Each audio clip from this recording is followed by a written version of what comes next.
Beware, for not all is as it seems in the world of lullabies and bedtime stories. As we journey back through the annals of time, we find that the sweet melodies and whimsical verses we've come to associate with our childhood come shrouded in a cloak of darkness. Nursery rhymes, those delightful ditties that lulled us to sleep, are not as innocent as they seem. Each rhyme is a tale unto itself, often rooted in historical events and social realities that were anything but child's play. From plague-ridden streets to crumbling infrastructures, from brutal executions to political intrigues, these nursery rhymes masked the grim realities of their times within their lilting rhythms and catchy tunes. So let us embark on a journey of discovery, of unearthing the truths hidden in plain sight. Let us delve into the eerie origins of these seemingly benign nursery rhymes, peel back the layers of these seemingly innocent verses, and prepare to uncover their hidden histories. Take, for instance, the seemingly innocent Ring Around the Rosie. This playful tune, often sung by children as they dance in a circle, has a far darker origin than one might expect. Beneath the merry melody lies a chilling tale, a reflection of a time when laughter was scarce and death was a daily visitor. Our journey takes us back to the year 1665, the time of the Great Plague of London. The city was gripped by a terrifying disease that showed no mercy. The first line of the rhyme, Ring Around the Rosie, is thought to describe the rosy red rash that was one of the first symptoms of the plague, a grim sign of what was to come. The second line, A Pocket Full of Posies, has a dual significance. Posies, small bouquets of herbs, were carried by people in a futile attempt to ward off the disease. They were also used to mask the stench of death that permeated the city. The sweet smell of herbs, a stark contrast to the grim reality surrounding them. The third line, Atishu, Atishu, replicates the sneezing and coughing, the final stages of the disease before it claimed another life. The last line, We all fall down, is the most chilling of all. It signifies death, the inevitable end for so many during this dark time in history. The death toll was staggering. An estimated 100,000 lives were claimed by the plague, almost a quarter of London's population.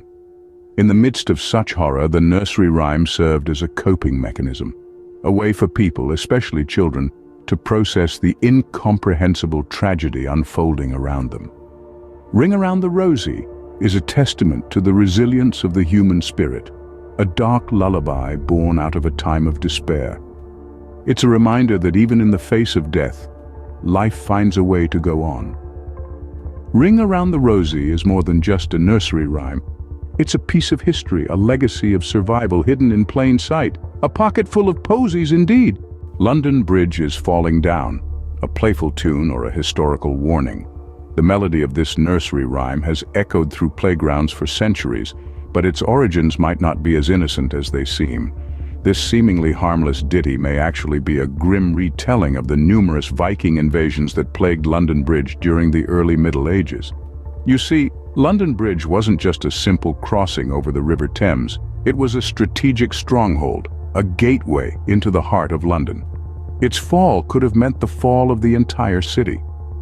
The bridge, in its various incarnations, was a testament to the city's resilience against the relentless Viking onslaught. It was rebuilt time and again, each version stronger and more defiant than the last.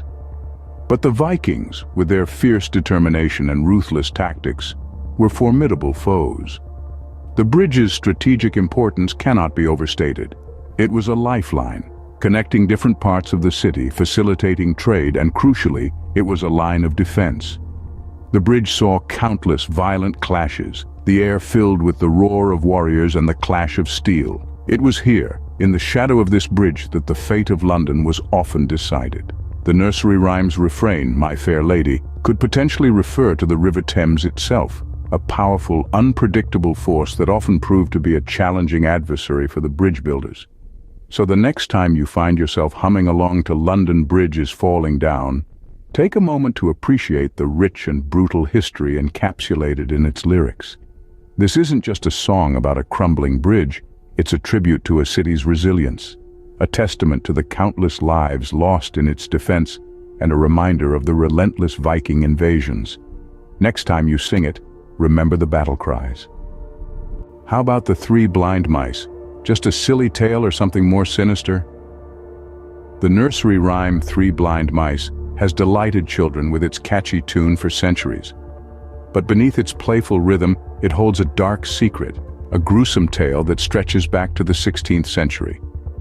The story goes that this seemingly innocent rhyme is actually about three Protestant bishops who were executed during the reign of Queen Mary I of England, also known as Bloody Mary. The three blind mice are said to represent the bishops Hugh Latimer, Nicholas Ridley, and Thomas Cranmer. A staunch Catholic, Queen Mary I was infamous for her persecution of Protestants, earning her the grisly nickname. In the rhyme, the farmer's wife who cuts off their tails with a carving knife is believed to be Mary herself. The carving knife is a metaphor for the brutal method of execution she employed, burning at the stake. These three bishops were not merely blind mice scurrying around, but were significant figures in the English Reformation. They held fast to their Protestant beliefs, even under the threat of the most severe punishment.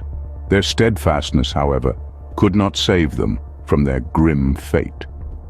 The three blind mice were not physically blind, but the term blind was likely used to mock their religious beliefs, depicting them as misguided or ignorant. It's a chilling reminder of the religious conflict that once tore through England, a conflict that claimed countless lives. The rhyme, in its own cryptic way, serves as a historical record, a grim testament to a time of religious intolerance and political upheaval. It's a dark tale of persecution, power, and martyrdom, all hidden behind the facade of a children's song. So the next time you hear the seemingly innocent melody of Three Blind Mice, remember the tragic story it tells. A story of three courageous men who paid the ultimate price for their convictions. A story of a queen whose reign was marked by blood and fire. Not so charming now, is it? And who can forget Humpty Dumpty, a simple story of an egg, or is it? As it turns out, Humpty Dumpty might not have been an egg at all. In fact, one popular theory suggests that our beloved Eggman was actually a heavy cannon used during the English Civil War in the mid-17th century. Now, why would a cannon be named Humpty Dumpty, you might ask? Well, the term Humpty Dumpty was used in the 17th century to describe someone who was clumsy or unsteady, which could easily be applied to a bulky, difficult-to-move cannon. Let's take a step back in time to the year 1648, to the town of Colchester in England.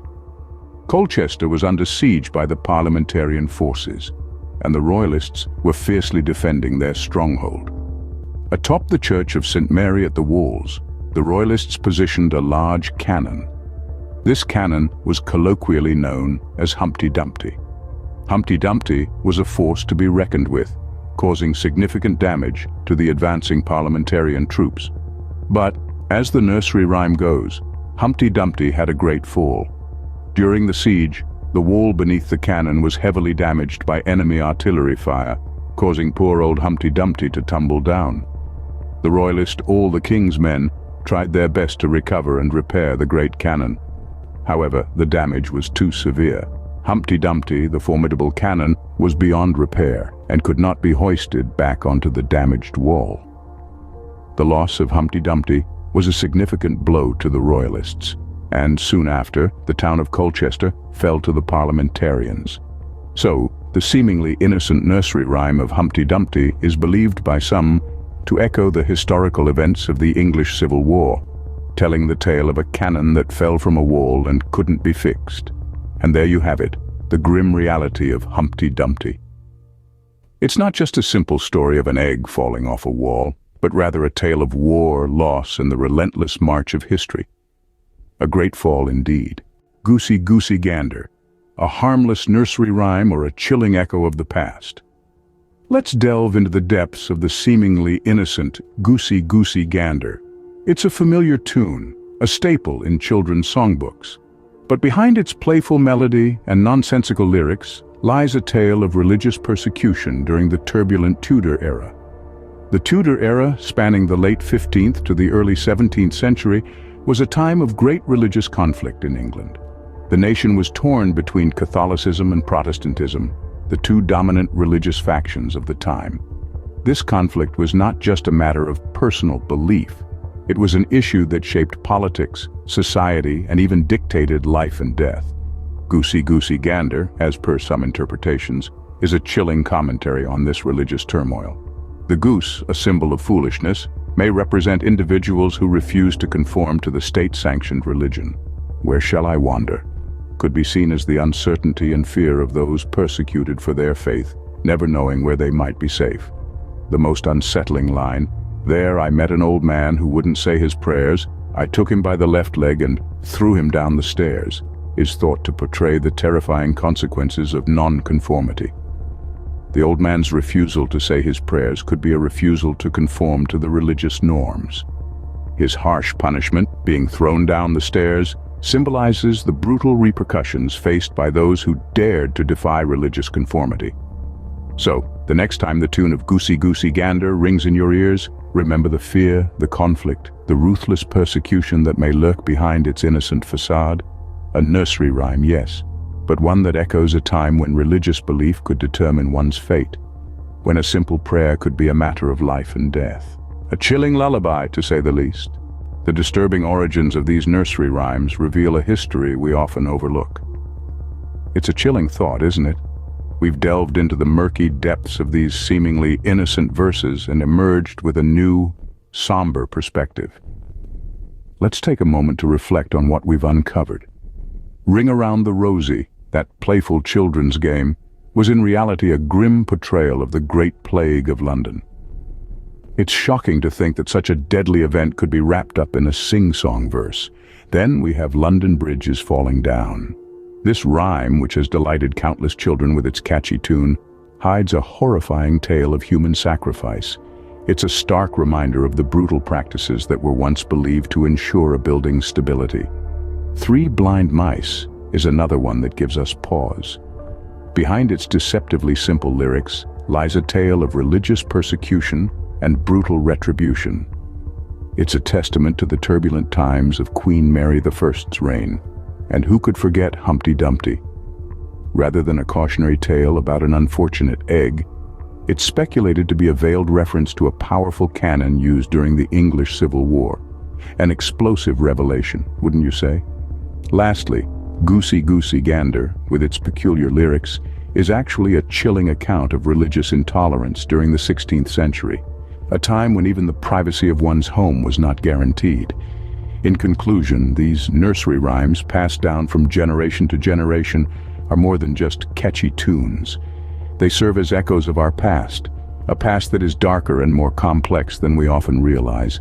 Each rhyme carries with it a story, a piece of history, a lesson. The next time you hear these nursery rhymes, remember, not everything is as it seems. And with that thought, we leave you to ponder over the hidden stories lurking behind these familiar verses.